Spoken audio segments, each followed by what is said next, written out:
दिली होती, पण तुमच्याकडे जो करोडोनी रुपये पैसे पडलेत ना, त्यांनी तुम्ही माच करतायत. सनाजी, ही सगळी भांडणं पाहिल्यावर असं वाटतं आपण स्वतंत्र लढतोय ते बरं आहे. खूप बरं आहे.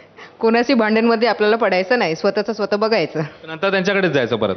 नाही, आता बघा, आम्ही स्पष्टपणे सांगितलं आहे की मुंबईमध्ये आणि खूप वेगळं वेगळ्या ठिकाणी राष्ट्रवादीशिवाय महापौर बसणार नाही.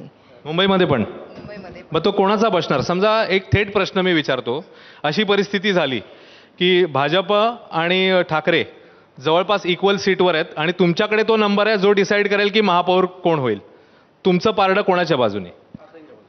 जे राष्ट्रवादीचे निवडून आलेले नगरसेवक असणार आणि आमचे वरिष्ठ असणार, त्यांच्यासोबत एकजुटीने बसून जे डिस्कशन झालं, जे निर्णय घेतील ते होणार. पण आता तर थेट नवाबजींना विरोध केला होता यांच्या पार्टीने की नवाब मलिक जर असतील तर आम्ही चर्चेलाच बसणार नाही.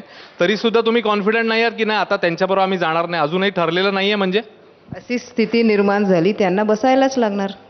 तुम्ही बसणार का त्यांच्याबरोबर? ते तर तुम्हाला घेतीलच, तुम्ही बसणार का? बघा, जेव्हा पॉलिटिक्समध्ये आपण बोलते तेव्हा आपली इंडिव्हिज्युअल आपण स्टँड घेऊ शकत नाही. पार्टीचे काय स्टँड आहे ते आमचे वरिष्ठ आमच्यासोबत बसून कारण मुंबईमध्ये आपली एक कमिटी आहे. मुंबईमध्ये कमिटीच्या माध्यमातून आम्ही सगळे निवडणूकची तयारी केलं आहे.